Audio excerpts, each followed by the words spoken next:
And good morning. Good morning. We are going to start off in a very unusual place for what we call as what? Our walk talk. Walk talk. As you see, we're not walking right now. No, we are in a tub. I'm trying to keep our head cut off. Jacuzzi. I don't know if my wife concerned or worried about that, but I kind of like keeping it up. You want me to give it up right here? It up. Yep, she's a good-looking older woman. That's good. And I was out today on the beach and getting ready to get a massage of my wife and I, and some younger gal said that I had muscles. She said, "You look very muscular." So I guess for an older cat like me, I'm very muscular. I don't know what that was all about, really. But it is what it is. So today we want to talk about, let's talk about how it is to be older, and should we be concerned about our outside looks, or should we be more concerned about our inside looks, or should we be more concerned about our outside looks, or should we be concerned about both, or should there be a balance in between? I guess today we're talking about looks. What do you think about that? That works. What do you think about that? That works. Okay. So today we're going to talk about looks. You want to go ahead and start it? Yeah, I think we put too much emphasis on looks, even though, that's one of the things, one of the most obvious things that we use as far as attraction goes.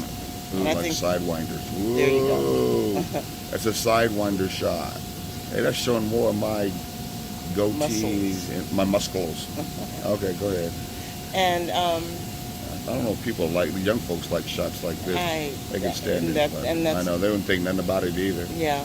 Anyway, go ahead. And that has to do with the other part of it. We are, even as older people, we still get caught up in the commercialization of what the media says we should look like. We get caught up in, there's a picture of that man that's 70 with a six-pack. There's a picture of that woman. I want a 7-pack.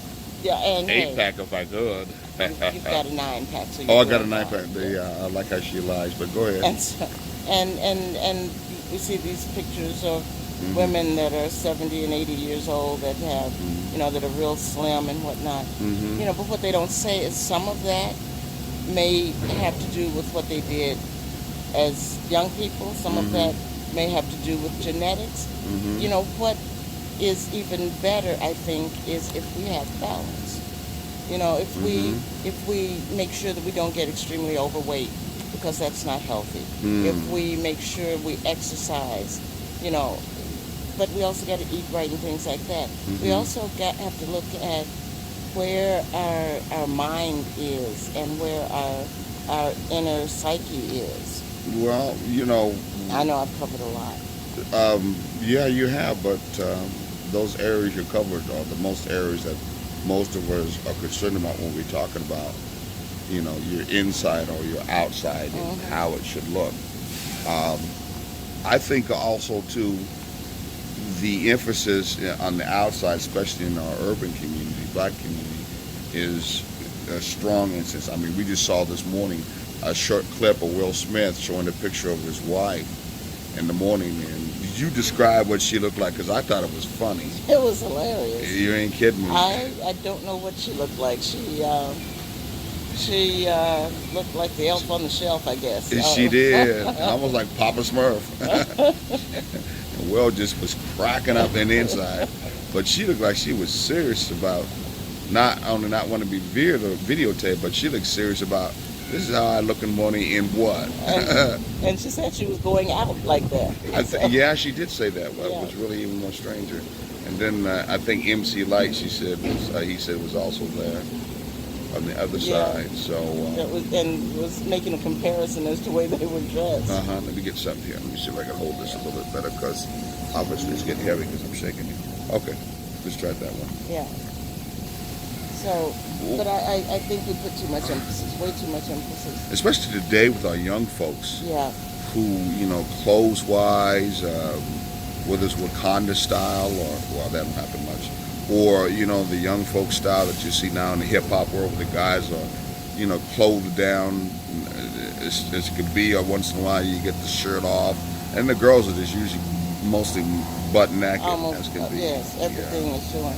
Females have to Hmm. show everything in order to be validated. Yeah, exactly, You know, exactly. They be banging which- too, but come on now, But please. here, and I'm getting ready to say something Mhm. political now. In Okay. this so-called Me Too generation, Okay, am or I crooked? No, this, I this am. so-called Me Too Mm-hmm. being the anthem, Mm-hmm. why are you continuing to do that, to put yourself out there like that, rather than saying, you know what, I can be validated, I can be viable, Mm-hmm. even if I am fully dressed. Why do I have to be objectified to be accepted by you as a young male?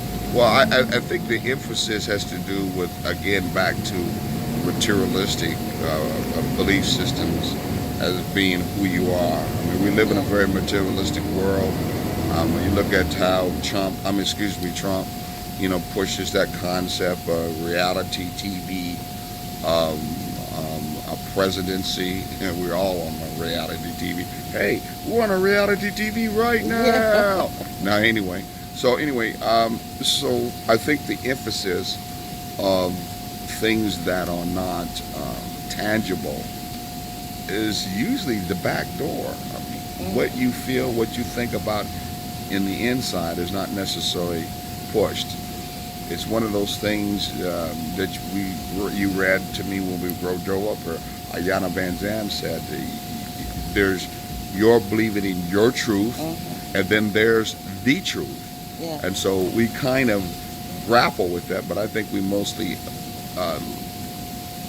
stand on my truth. And if my truth hurts you, my truth bothers someone else, my truth even maybe destroys someone else, then I'm no difference because it's my truth. So the idea of connecting to someone else relationship-wise and relating to them and their truth, which could be could make it what the truth is not something that's really a concern. It's kind of like more like the me generation, I guess is what I kind of say, rambling like that. But something else just came to me while you were talking. What's that? And that has to do with young people are not the only ones that are walking around, very scantily clothed and Really? Are we? and No. showing a lot of their bodies and whatnot. But I think part of it has to do with we don't really know how to get older. We don't know what getting older should be like for our generation, because There's no examples. Exactly, being 60, 70, and 80 doesn't look like 60, 70, and 80 for our parents. And so. What do you mean doesn't look like it for our parents? I didn't have a parent around. Well, I had a parent, and she definitely looked like, my mom definitely looked like her age and more. But what I'm saying is we don't today. We don't act like it today. We don't act like what we thought. We figured that when we get to be 50 or 60, we would be just like our parents were at 50 and 60. Well, I don't know about you. I didn't have an example like that, and I didn't see it that way whatsoever. So, I mean, that's a different truth. Yeah, your truth is your truth. That's not necessarily my truth. But I do know there's an outside societal truth that has, in turn, showed images of people who are older. And those images of people older or different ethnicities are reflected all the time through the media and giving that representation. And we're not represented much when it comes to showing people who are older in our particular ethnicity, if you may want to say. So we have no real examples whatsoever from that end. I think that's really a shame, if you ask me. Though we know that overall the ethnicity example of older people are showing through other particular cultures, white cultures even at that it's almost like a new beginning. 50s and 60s, like a new beginning. And you can start, another business, you can start another career, you can start another life with someone else, whether it's an older woman or a younger woman, or it's an older man or younger man. That in turn, men and women are living longer, even to a certain extent, maybe African Americans are living longer. But the bottom line is, to me, that the rites of passage is what I'm referring to, which is an old kind of world concept when it comes to the elders. You're using the word elder, like we saw a couple of days ago, an elder who gave back into the community by the name of Ned. I can't remember his last name. There's not really an emphasis of their lifestyle, how they live, what they believe and what they look, and then passing on those conscripts or concepts or their ideas, and making that a role model, if you may want to say. Maybe we should look at having a show, or maybe we should look at having a movie, or maybe we should look at in our community having more elders who have did things or doing things, and moving with the transition of this world, in the fast pace, if I may want to say, and use them as example for older people, because most of the time what I see, younger people, excuse me, most of the time I see with younger people, their concept is we're never going to get old, or if we get old, we just kind of fade into the sunset, or we just disappear. You know what I'm saying? But it's the same thing with older people. A lot of older people are trying to maintain that youth, and in a lot of cases it's because they don't look and feel like they thought they would, because of the people in the community they grew up in looked a certain way at 50. At 60, you could tell they were ready to retire. At 60 nowadays, we're ready to just do something else. We're ready to keep going with what we're doing. 60 is not necessarily a wind down. And that's what I was referring to. The overall society gives the perception. And we're talking about the other culture too, not necessarily our ethnicity, okay? Because we're sometimes very conservative in that concept. And they don't necessarily keep up with the time, or keep up with what it should always be from the standpoint of the inside, using the old saying that you're only as young as you what? Feel. That's right. And so it doesn't, age is still just a number, as they say. So, I think the emphasis in the inside, which we were talking about in the first place, what this talk is all about, is the real crux of the matter. If we don't look at how we feel and who we are from the inside, then the outside parameters, the outside world is going to make the determination. That's definitely true. So, we need to focus on something other than the obvious. How about from the inside? Who are you? What is your purpose on this earth? Are you still dreaming? Are you trying to create dreams? Is your dreams just based on outside monetary funds and that's it? I mean, those kind of things I think we as people, let alone people of color, should be concerned about.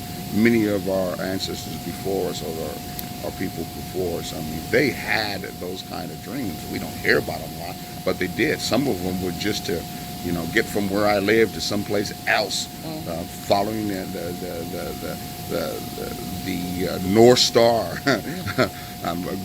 following the. But that was still following a dream. I would say so. And we didn't look at that as Underground Railroad. That was a dream. And from that standpoint of view, since they lived a reality that was depressing, a reality where they worked themselves, I've seen other people work to death, a reality where people were hung and killed and all that stuff.